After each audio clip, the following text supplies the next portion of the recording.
If he did not support Scientology or was hostile to it, he would be declared a suppressive person and Marla would be forbidden to have any contact. At the least he was being handled. As this video shows, Kent Snyder worked regularly and closely with CCHR, actively promoting legislation favorable to them. This bill is not successful, is not passed, then 2 or 3 or 4 years from now, what you're going to find is you're going to find stories of parents who said, why didn't we work harder? My child is now subject to mental screening. He's now subject to therapy. There's all sorts of coercive measures that are going on. So the time is now. Parents need to understand that, and we're going to do everything we can to fight against it. This is important because there is an attempt to rationalize Ron Paul's involvement with CCHR and founding member Dr. Zass as harmless. On the Ron Paul forums, when a supporter points out the Scientology connection, another member tries to spin Zass as a great libertarian who is not a Scientologist nor is sympathetic to Scientology. This is bullshit. CCHR is a branch of Scientology and SZAZS co-founded it. The Church of Scientology would never allow someone they did not control to have that much influence. The CCHR website was registered by Scientologist Amber Smayataki. Most of the board are Scientologists.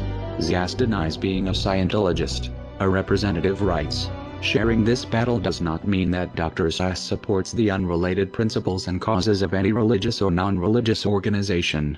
This can be true working with most organizations, but as we have shown, Scientology does not work this way. You are either for Scientology or you are against it. Whether SZAZS himself believes in Xenu is irrelevant. What is relevant is Scientology considers Zass non-hostile and therefore successfully handled.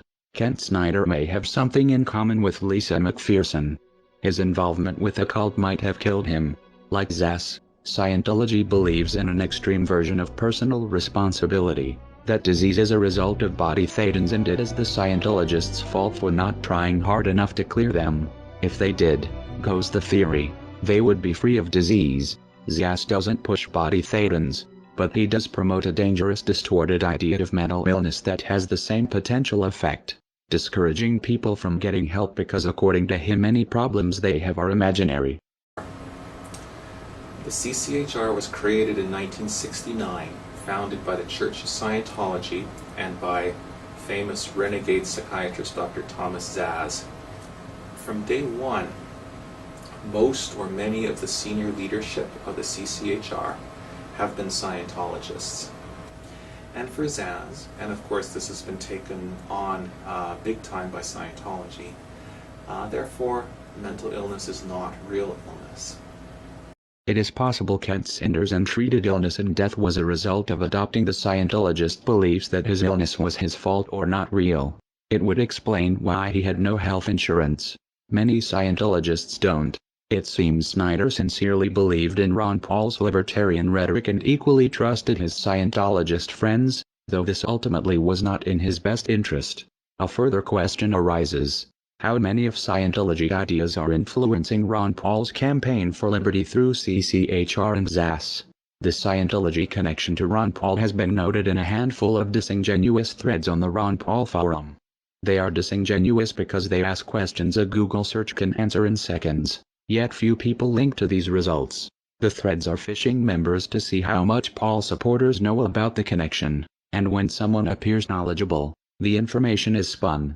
In one of these threads, Scientologists in Clearwater are praised for organizing one of Ron Paul's events in 2007. The writer clearly doesn't understand the significance of saying Scientologists and former Scientologists are involved. It's possible he is confused or misinformed. It's also possible Scientologists are lying about no longer being in the church. It would be a glaring anomaly that, everywhere else former Scientologists are considered SPs to be shunned by current members, except for those working on the Ron Paul campaign. More likely Scientology finds it expedient to muddle the connection by having members involved avowed they are former Scientologists. Since most Paul supporters don't know the first thing about Scientology or how to check the information, Ron Paul's campaign manager Kent Snyder had a close working relationship with the Scientology group CCHR from at least 2005. Snyder worked closely with Scientologists at the same time he worked in politics to make Ron Paul the household name he is today. Snyder helped push legislation favorable to Scientology. To do this, he made PR videos approved by CCHR. In turn, CCHR supported and promoted Ron Paul's presidential candidacy, most blatantly in the pay-to-play luncheon on November 28, 2007, the day of the debates. Campaign donation records from Clearwater, Florida show some